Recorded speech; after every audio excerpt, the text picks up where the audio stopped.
मैं जब इंग्लिश सीख रहा था, ग्रामर 28 साल तक मुझे डू डस का फ़र्क नहीं पता था। गवर्नमेंट जॉब भी मिली थी, वो छोड़कर मैं इंग्लिश सीखने की दीवानगी मुझ में छाई थी।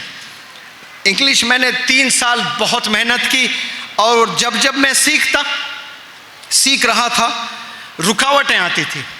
हैदराबाद में सीख रहा होता था और 100 किलोमीटर दूर मेरे अब्बा हुजूर गांव में रहा करते थे।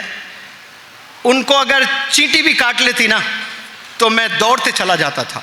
वो कई दफ़ा बीमार हुए ठीक हुए, पैरालाइज थे फिर रिकवर करते थे।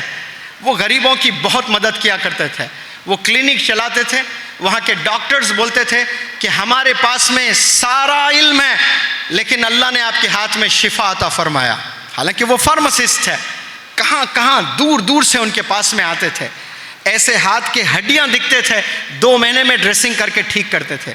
औरतें कुछ यहाँ से लेकर नी तक जल जाता था जिस्म, रोज़ 3-3 घंटे अपने घर में बिठाकर वो ड्रेसिंग करते थे। जो जल जाते हैं ना, उसमें एक ही तो दवा देना होता है, सिल्वर एक्स ऑइंटमेंट, उस पर लगाते हैं। लेकिन जो हॉस्पिटल में होता है ना, वो गंदी चमड़ी है, उस पर ही फिर क्रीम लगा रहे हैं। दूसरे दिन आ रहे हैं, थोड़ा लेयर निकाले, फिर उस पर इन्फेक्शन होता है। वो बारीक बारीक पर्दे निकाल कर फिर उस पर दवा लगाना, इसके लिए पेशेंस की ज़रूरत है। इतनी दुआएं लें तो रिकवर होते थे।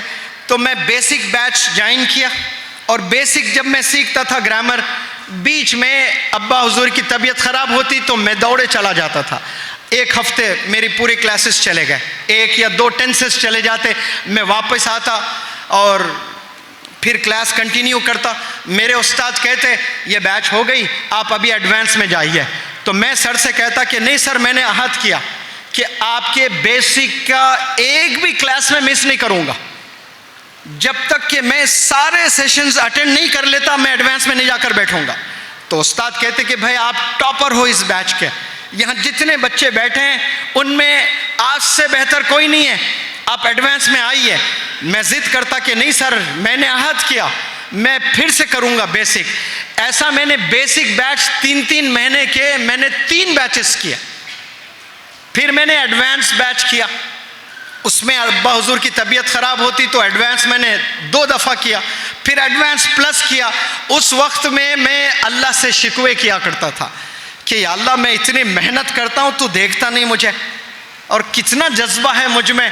और मेरे सब क्लासमेट्स रोज़ाना क्लास को आ रहे हैं, और मेरे 1-1 हफ्ता सेशंस मिस हो रहे हैं क्योंकि मेरे अब्बा हुजूर बीमार हो रहे हैं, और मैं जा रहा हूँ वहाँ खिदमत कर रहा हूँ। लेकिन आज मुझे पता चल रहा है कि वो अब्बा हुजूर की खिदमत जो मैं किया करता था ना, उसकी वजह से अल्लाह ने मुझे पूरे इंडिया में रोशन किया है। कोने कोने में जाकर आज मैं पढ़ा रहा हूँ, सब लोग मुझे जान रहे हैं। ये मुझे अंग्रेज़ी के 12 टेंसेस की वजह से नहीं जान रहे हैं। जो मैंने खिदमत की है ना वालिदैन की, मेरे अब्बा हुजूर की, तो आप होंगे डॉक्टर, आप होंगे इंजीनियर, आप होंगे बड़े बिजनेस एंटरप्रेन्योर। जब आपके अब्बू बीमार हो जाते हैं, दुनिया को छोड़कर अब्बू के कदमों में बैठना जाकर आपने, एक वक्त आएगा सूरज की तरह चमकोगे इस दुनिया में इंशाअल्लाह। क्योंकि इसकी प्लानिंग कोई दुनिया वाले नहीं करेंगे, इसकी प्लानिंग आसमानों में अल्लाह सुब्हानहू व तआला करेगा वहाँ से। और वो जो प्लान करता है, पूरी दुनिया इकट्ठा हो जाए उसको फेल करने की, वो प्लानिंग कोई रोक नहीं सकता। तो वालिदैन की दुआओं के बगैर आप अपने डेस्टिनेशन तक कभी भी नहीं पहुँच सकते।